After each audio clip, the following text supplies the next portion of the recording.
3장 9절에서 18절 우리 한 절씩 교독하고 마지막 절은 한 목소리로 읽겠습니다.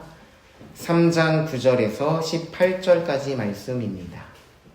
9절 그러면 어떠하냐 우리는 나으냐 결코 아니라 유대인이나 헬라인이나 다 죄 아래 있다고 우리가 이미 선언하였느니라.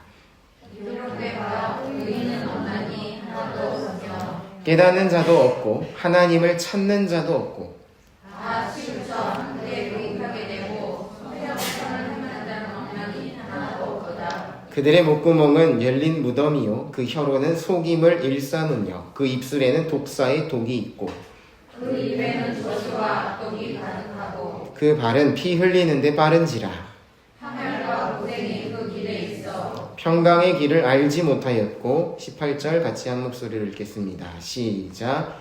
그들의 눈앞에 하나님을 두려워함이 없느니라 함과 같으니라. 네, 아멘. 18번째 시간입니다. 사람이 타락한 지위에서 가지는 죄성이란 무엇을 말합니까? 입니다. 죄의 상태, 죄의 성질이 무엇인가? 인데요. 요약하면 두 가지입니다. 원죄와 그 원죄로 인해서 나오는 자범죄라고 하는데 스스로 짓는 죄를 말합니다. 이 두 가지로 인해서 사람은 멸망할 수밖에 없다는 거죠. 답 한번 조금 길지만 같이 한 목소리로 한번 읽어보겠습니다. 시작. 사람이 타락한 지위에서 가지는 죄성은 아담의 첫 범죄의 죄책과 근본적인 의가 없는 것과 온 성품이 부패한 것인데 이것을 보통 원죄라 칭하며 아울러 이 원죄로 말미암아 나오는 모든 자범죄를 말합니다. 네. 지난주 표에 봤던 두 번째 단계예요. 죄를 지을 수밖에 없고 죄를 짓지 않을 수 없는 그런 상태. 이미 이 온 몸이 마음과 생각이 죄로 가득 차 있기 때문에 아니면 죄 자체입니다. 그렇기 때문에 죄를 향해서 갈 수밖에 없는 거죠. 꼭 기억하시면 좋겠습니다. 죄는 하나님을 찾지 않는 걸 말하는 겁니다. 하나님을 찾을 수 없고 오늘 말씀 나눈 것처럼 하나님을 사랑하지 않고 깨닫지도 않고 선을 행할 수가 없다. 하나님을 향해 갈 수 없다라는 거죠. 그 원죄에 세 가지 요소가 있는데요. 죄에 대한 책임은 지는 삶이 되어버렸습니다. 책임지는 삶. 특별히 일본에 살면서 얼마나 그것이 느껴지는지 모르겠어요. 책임지지 않는 것이 얼마나 무서운 것인지, 얼마나 책임을 지게 하려고 하는지, 책임지는 삶을 살게 됐는데 원래 그렇지 않다라는 겁니다. 그렇다고 해서 무책임한 삶 살라는 것이 아니에요. 그러나 죄의 결과로 책임지는 삶이 되었다. 두 번째, 근본적인 의가 없다입니다. 순수한 의가 없는 거죠. 세 번째, 온 성품이 부패한 것. 하나님이 만들어주신 조음이 있는데 하나님을 위해서 사용되지 않고 다른 것을 위해서 사용된다라는 겁니다. 선한 사람이 있는데요. 선한 성품이 있는데요. 정확하게 말씀드리면 그 성품이 하나님을 위해서 사용되지 않는다라는 거죠. 자기 자신을 위해서, 사람을 위해서. 우리는 이 땅 가운데 이 틀 안에서 땅만 바라보고 여기서 이것도 하고 저것도 하고 거기서 끝나고 땅으로 멀어지는 그런 삶인데 그것이 예수님으로 인하여서 하늘을 향하게 된다라는 부분입니다. 이런 성품이 있는데요. 선도하는데요. 봉사활동도 하는데요. 그런 그런 단계에서는 이 세상 도덕인 거죠. 이 땅에서만 이루어지는 도덕을 말하는 겁니다. 원죄, 죄를 향해 가는 방향성입니다. 죄를 향해 가는 방향성. 우리가 15절 그 발은 피를 흘리는데 빠른지라. 기회가 주어지면 중요한 겁니다. 기회가 주어지고 아무에게도 들키지 않고 나에게 어떠한 피해가 없으면 과연 나는 어떠한 선택을 할 것인가? 어제도 무명이라는 영화 보신 분들도 계시지만 그 시대에 그 사람들이 악한 것이 아니에요. 사람이 악한 거죠. 하나님이 은혜로 막아주지 않으면 사람은 얼마든지 그러한 행동을 할 수 있다는 겁니다. 막아주는 겁니다. 죄로 인하여서. 독일도 마찬가지고 그 시대에 그 사람들이 유별나게 완악하고 유별나게 악한 것이 아니 원래 그런 상태가 된 거죠. 죄로 인하여서. 그런 하나님의 선하신 계획 가운데 막아주고 멈추게 하셔서 그 악이 나오지 못하게 하시는 겁니다. 죄를 향해 가는 방향에서 이것을 전적 타락이다. 신학적 용어로는 그렇게 말을 합니다. 전적인 타락, 완전히 타락했다. 자범죄는요, 적극성을 말합니다. 방향이 그렇게 설정이 되어 있어도 내가 거기에 적극적으로 가담하는가? 거기서 벗어나지는 못하지만 소극적으로 가담하는가? 이 사회에서도 법을 집행할 때, 재판할 때 그것을 살펴보죠. 적극적으로 악을 행하는 것인가? 아니면 상황이 많은 것들을 고려했을 때 이 사람은 그래도 소극적으로 거기에 가담했는가? 그것을 엄밀하게 구분하는 것처럼 이미 이 죄를 향해서 가지만 내가 거기에 발을 얹을 것인가 말 것인가에 따라서 우리의 삶이 또 달라진다라는 것입니다.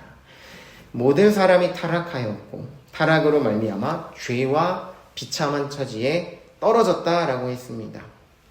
본래 하나님의 형상대로 지음받아서 영원토록 하나님과 교제하며 첫 번째 그 7일의 안식은요, 이 축제라고 생각하시면 돼요. 하나님이 만드신 것들을 은혜를 쭉 받으면서 그걸 가지고 하나님과 함께 교제를 나누는 거죠. 일을 하지 않았어요. 아담과 하와는. 눈 떴는데 이미 다 완성이 되었죠. 영원토록 교제하며 복락, 행복하고 그 낙원에 살 수 있었지만 타락으로 인해서 죄를 안 지을 수 없고 지을 수밖에 없게 되었다. 그런 앞서 말씀드린 것처럼 그렇다고 핑계할 수 없다는 거예요. 적극적으로 내가 했는가? 소극적으로 했는가? 타락한 인간에 처하게 된 상태, 그 죄와 비참함인데 조금 더 살펴보겠습니다. 왜 그러한가? 신앙적 원리는 나의 그 죄인됨, 나의 그 비참함을 깨달아야 하나님의 은혜를 알기 때문이에요. 그때 비로소 이러한 존재를 사랑하시고 구원하신 하나님을 알게 되는 거죠. 세 가지로 구성이 되는데요. 첫 번째, 죄책입니다. 죄에 대한 책임.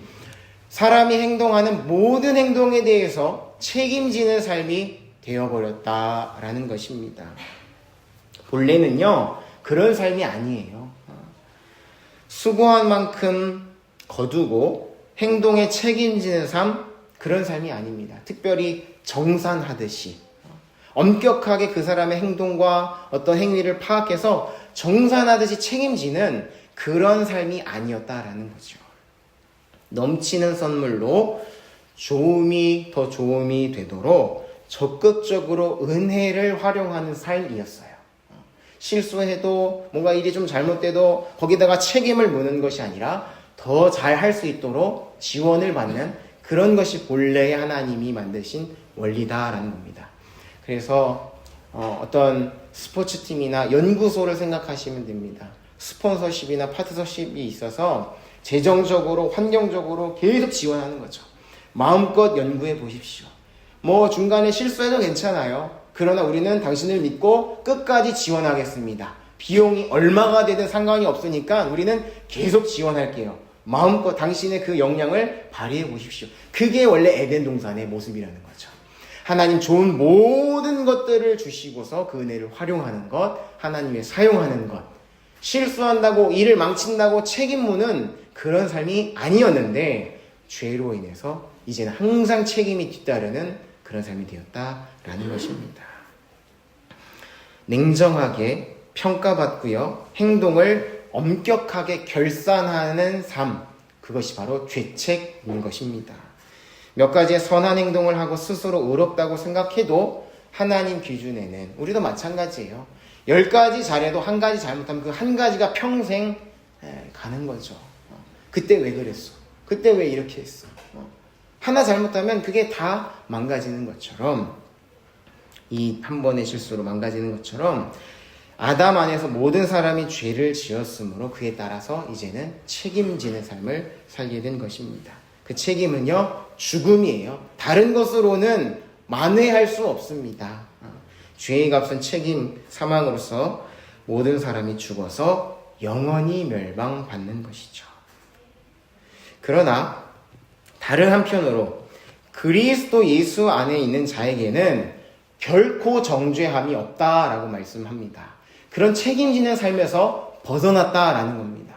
죄를 짓는다고 죄가 없어지는 것은 아닙니다. 징계를 받지 않는 것은 아닙니다.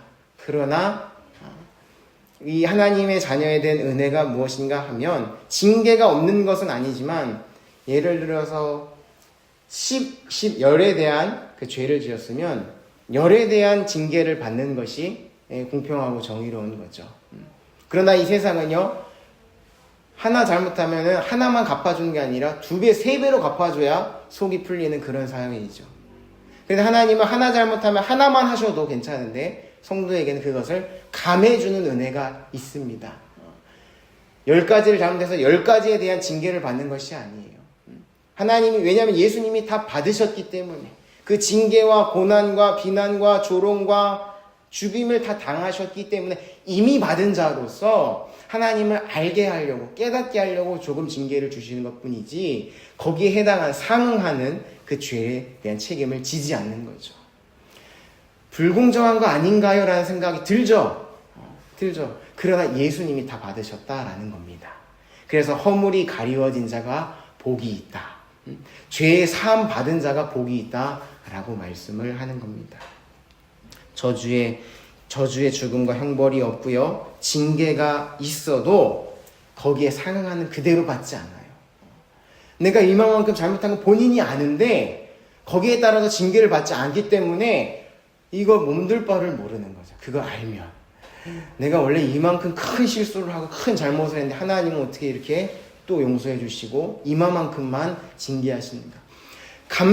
감격해서 생활하는 것이 믿음 생활입니다. 너무 주신 게 감사하고 너무 주신 은혜가 커서 뭐라도 해볼까. 너무 용서받은 것이 커가지고 몸둘 바를 모르는 삶이 은혜 받은 자의 삶이라는 거죠. 내가 무엇인데 하나님 나한테 이런 은혜를 주셨을까? 내가 무엇인데 그 다른 이런 죄에 대해서 내가 책임을 다 져야 되는데 그걸 면하게 하시는가? 예수님이 받으셨기 때문인 거죠. 나는 그 예수님을 믿고 내가 그 예수 안에 있기 때문에 면함을 더 받고 은혜도 받고 은혜 위에 은혜의 삶이 우리에게 주어진 것입니다. 첫 번째, 사람이 타락한 지위에서 가지는 죄성, 원죄와 자범죄인데 그 원죄에는 죄책이 있다. 죄에 대한 책임으로 죽어 형벌을 받습니다. 이걸 회복하시는 거예요. 나중에 마지막에 얘기하지만 다시금 이제는 아낌없는 지원이 우리에게 따라오게 됩니다. 두 번째, 타락한 지위에서 가지는 죄성은요, 근본적인 의의 상실입니다. 의로움이 사라졌다. 의지가 사라졌다라고도 말할 수 있습니다. 하나님을 알고자 하는 것, 하나님을 사랑하고자 하는 그런 순수한 마음이 없어진 것이죠. 로마서 3장 10절 말씀 우리가 읽은 것처럼 의인은 없나니 하나도 없다 말씀을 합니다. 근본적인 의로움이 상실되었고 능력도 사라졌습니다. 에베소서에는요, 우리의 이 지각, 우리의 이 총명이 어두워져서 하나님을 떠나게 되었다 말씀을 합니다. 볼 수가 없는 거예요. 눈에 보이는 것만 보면서 살아갈 수밖에 없는 거죠. 그 뒤에 그 이면에 있는 모습을 우리는 보지 못하는 겁니다. 에베소서 4장 18절에서 19절인데요. 그들의 총명이 어두워지고 그들 가운데 있는 무지함과 그들의 마음의 굳어짐으로 말미암아 하나님의 생명에서 떠나 있도다. 그들이 감각 없는 자가 되어 자신을 방탕에 방임하며 모든 더러운 것을 욕심으로 행하되. 두 마디로 정리를 하면 의욕상실입니다. 의욕상실. 그리고 무감각인 거죠. 무감각. 의욕이 없습니다. 하나님을 알고자 하지 않아요. 그러면서도 무감각한 거죠. 이것이 얼마나 나를 바보로 만들고 나를 멍청하게 만들고 내가 이 AI에 조종당하는 것인지를 모르고서 그냥 내가 조종을 당하는 거죠. 오히려 더 생각해야 되는, 지배를 당하지 않으려면, 우리가 이용하려면 창의적으로 사고하는 그 사고적 능력이 이전 시대보다 훨씬 더 중요해졌다라고 볼 수 있습니다. 뭔가를 하나 질문을 던지면요, 그 다음 질문을 추천해 줍니다. 거기에 타고 들어가면 결국에는 이 사고에 내가 사로잡히게 되는 거죠. 궁금할 만한 것들의 질문을 이어서 하는 것을 많이 볼 수가 있어요. 아, 이렇게도 질문해 볼까? 스스로 생각해 볼 수 있는 기회가 전혀 없는 거고 계속 이용만 당하는 겁니다. 의로움이 무엇인지 알지 못하고 능력도 잃어버려서 창조하신 목적대로 살아가지 못하는 것이죠. 알아도요, 너무 여기에서 이 옛사람입니다. 너무 절어 있어서 이제는 알아도 행하기가 너무 어려운 겁니다. 이전에 제가 말씀드린 것처럼 다 해봐야죠. 이것도 경험해보고 저것도 경험해보고 이런 죄도 다 그냥 괜찮아요가 아니에요. 죄를 한번 짓는 순간 그것은 나에게 유혹이 되고 끝까지 따라오는 것이 됩니다. 하나님의 은혜 가운데 완전히 끊어지는 죄의 유혹도 있지만 끊임없이 따라오는 그 유혹들이 있다라는 겁니다. 의로움이 이제 뭔지 알았어요. 말씀 보는 게 좋은 건지 알았어요. 근데 이거를 피기까지가 너무너무 힘든 거죠. 왜냐? 원래도 책을 보지 않았기 때문에. 저는 국어 공부를 참 열심히 해야 된다라고 항상 가르쳤었어요. 주일학교 하면서, 중고등부 하면서. 하나님 말씀을 몰라서 모르는 게 아니라 국어 몰라서 못 읽는 게 지금 현실이에요. 독해가 안 돼요. 그러니까 이 자체는 어려운 말들이 많죠. 근데 그것이 아니라 아무리 쉽게 풀어서 이야기를 해줘도 국어가 안 되기 때문에 이해가 안 되는 거죠. 논리적 사고가 안 되기 때문에 하나님은 논리적인 분이신데 논리가적 사고가 안 되기 때문에 이건 영적으로 어두워져가 아니라 일반적 지적으로 어두워졌기 때문에 이해가 안 되는 거예요. 여러분들 믿으실지 모르겠지만 제가 유치부로 했을 때는 30명 정도인데 정말 말씀 잘 들어요. 정말 말씀 잘 듣습니다. 집중해서. 3살부터 오는데 처음에는 막 울죠. 울고 울면 난 오지 말라고 하는데 왜 엄마들은 한국은 막 어떻게든 막 집어넣으려고 하는데 울지 마세요. 아이들이 말씀 잘 듣습니다. 가르쳐준 대로 따라와요.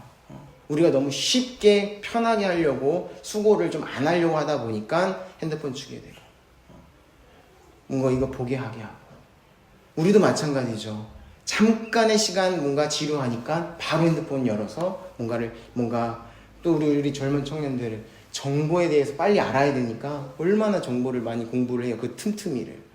그러다 보니까 사유할 수 있는 시간이 없어지고 하나님과 대화할 수 있는 시간이 점점 없어지는 겁니다.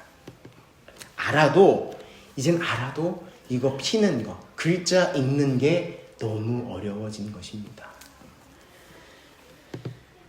근본적인 의로움이 없어서 거기서부터 계속적으로 이제 파생되는 안 좋은 열매들인 것입니다. 그리고 의로움이 없기 때문에 특별히 진정성을 찾아보기가 참 어려워요. 이 시대 살아가기에 순수성을 찾아보기가 어려운 거죠. 참된 선이 없고 참된 의로움이 없기 때문에 서로 속이기 때문에 자기를 위해서 살기 때문에 신뢰가 없는 아주 필요한 사회가 된 것입니다. 타락한 지위에서 가지는 죄성 두 번째, 근본적 의의 상실입니다. 그러나 예수님은 언제나 의로우시죠. 제일 좋아하는 게 저는 예수님의 성품 중에 의로우시다. 변함이 없으시다. 언제나 옳으시다. 언제나 좋은 걸 주신다. 믿을 분이 누가 있겠습니까? 사랑하고 섬길 뿐이죠. 저희 부모님도 안 믿어요, 저는. 우리 저희 어머니도 이거를 녹음된 거를 들으시는데, 제가 지난주에도 저희 교회에 대해서 강하게, 근데 목사님 아들이니까 더 얘기할 수 있는 부분도 있고요. 아버지 어머니를 사랑하기 때문에 더 얘기할 수도 있는데, 누가 얘기해 주겠습니까? 아들 아니면? 붙잡고 있는 건 내려놓으십시오. 35년 했으면 그 익숙함이 있어요. 자기 것이라는 게 분명히 생깁니다. 아까움이 왜 없을까요? 아까움이 있죠. 일평생을 바쳤는데 바친 만큼 아까워서 바친 만큼 못 놓는 겁니다. 왜냐하면 하나님이 은혜를 주셔서 하나님이 저한테 주시는 거지 부모님은 통로가 되어 주시는 거죠. 저는 그걸 믿는 겁니다. 그렇기 때문에 손 벌리지 않는 것이고요. 그렇기 때문에 도움을 구하지 않는 거예요. 하나님이 다 보고 계시고 저는 하나님의 자녀이기 때문에 필요하면 그 사람들을 이용하셔서 하나님이 서로 교제하게 하시는 거죠. 그런 믿음으로 우리가 함께 살아가는 겁니다. 그 사람 자체를 믿는 것이 결코 아닌 것이죠. 타락한 지위에서 가지는 죄성 세 번째인데요. 온 성품이 부패한 것입니다. 사람의 좋은 성품들이요, 제 기능을 하지 못하고 부패한 것입니다. 좋은 것들이 좋게 사용되지 못하는 거죠. 성령의 9가지 열매라고 이렇게 되어 있는데, 좋은 성품들이 우리 안에 잠들어 있던지 잘못 사용되고 있는데, 성령 안에서 예수님을 통해서 잠들어 있는 게 깨어나고 방향이 맞춰져서 제대로 사용되는 그런 삶을 살게 된다라는 것입니다. 그러나 그 이전에는 자기 위를 위해서 사용되는 거죠. 창세기 6장 5절 말씀 보면요, 사람의 죄악이 세상에 가득함과 그의 마음으로 생각하는 모든 계획이 항상 악할 뿐임을 보시고, 죽여가 아니라고 했습니다. 자기를 위해서 산다는 겁니다. 그 악이 무엇인가? 나도 잘 되고 하나님도 잘 되고, 이거는 윈윈이기 때문에 뭐든지 받아들이는 겁니다. 그때는 너무 좋아요. 신앙생활하는 게 너무 좋습니다. 하나님도 잘 되고 나도 잘 되고.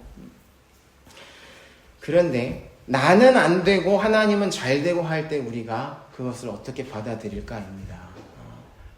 하나님은 안 돼도 나는 잘 돼야 돼 라는 게 어느 한켠에 있을지 몰라요.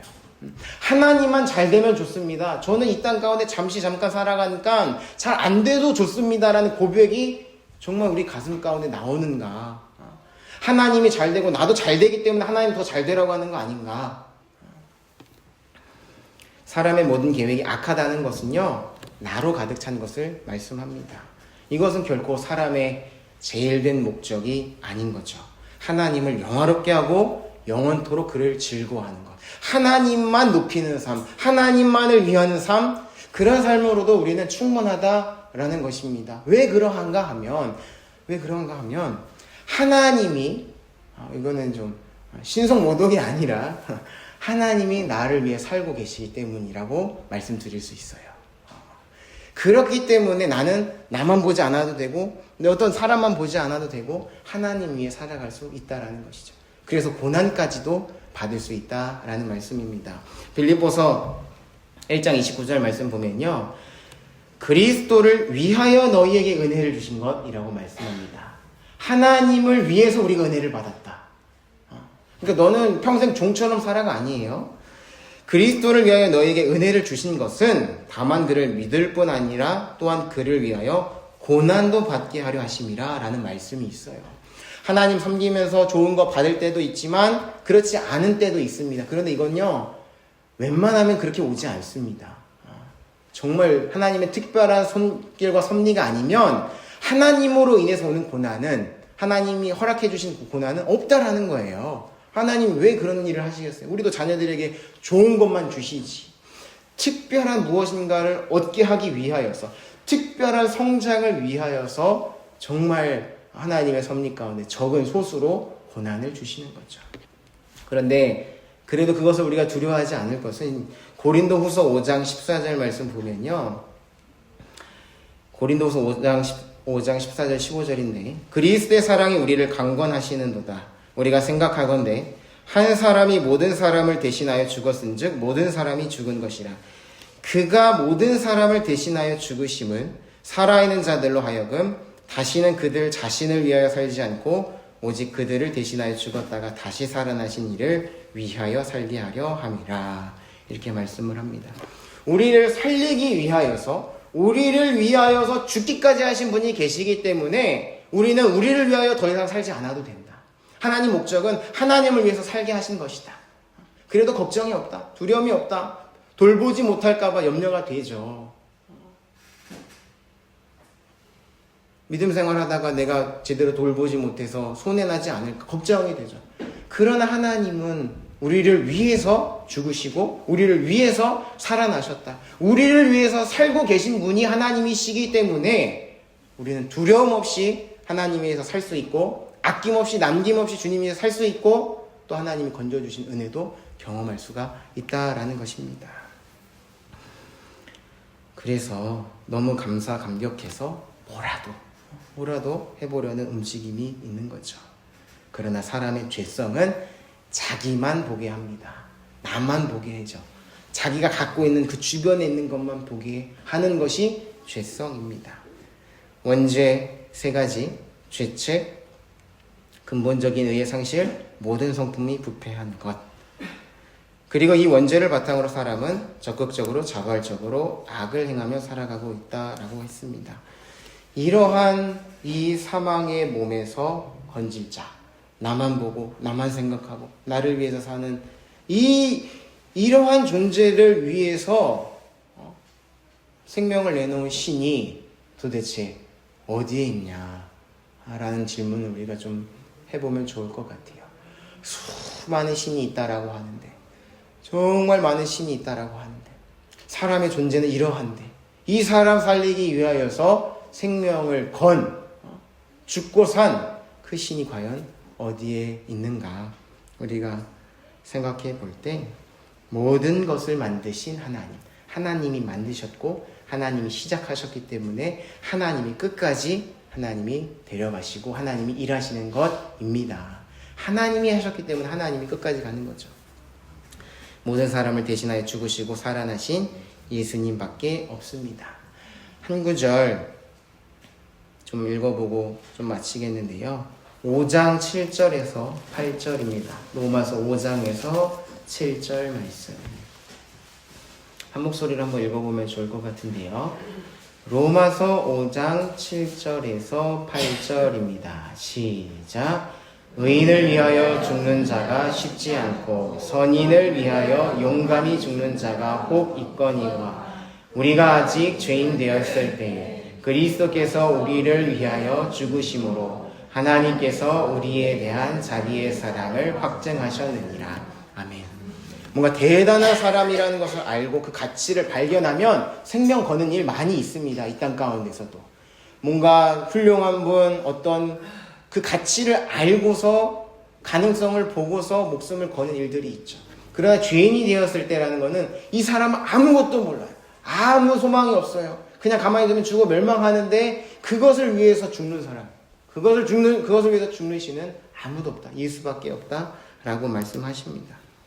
먼저는 우리의 그 죄와 비참함, 몇 주간 이게 계속이 되지만 그것을 깊이 깨닫고 그 다음에 하나님의 사랑을 깊이 깨달아서 하나님 사랑 깨달는 게 더 참 중요합니다. 무엇인가 하기 전에 그 은혜와 사랑에 감사함으로 하나님을 기쁘시게 하는 삶 살아가는 우리가 되면 참 좋겠습니다. 하나님 위하여서 살아갈 때 하나님이 책임져 주시는, 하나님이 공급하시는, 하나님의 돌보심을 경험하는 삶, 그게 우리 그리스도인의 삶이고 특권이라고 할 수 있습니다. 예수님으로 인해서 처음 맺었던 그 스폰서십, 해봐, 책임 묻지 않을게, 더 잘해봐, 그것이 회복이 된 것입니다. 하나님으로부터 은혜가 부어져서 하나님으로부터 힘과 지혜와 경제력도 주셔요. 하나님. 때로는 너무 낭비한 것 같아서 내가 다시 투자를 못 받을 것 같지만 하나님은 계속 투자를 하신다는 거죠. 완전히 나를 위해서 써버렸어요. 어떤 때는 완전히 그냥 쫄딱 망해버렸어요. 그래도 하나님은 그 투자를 거두지 않으셔요. 주님으로 인하여서 회복이 되었기 때문에, 그것을 믿기 때문에 주님이 위해서 이 한 몸을 던질 수가 있는 거죠. 하나님의 든든한 지원을 굳게 믿고 마음껏 하나님 나라를 위해서 살아가는 우리가 되기를 원합니다. 기도하겠습니다.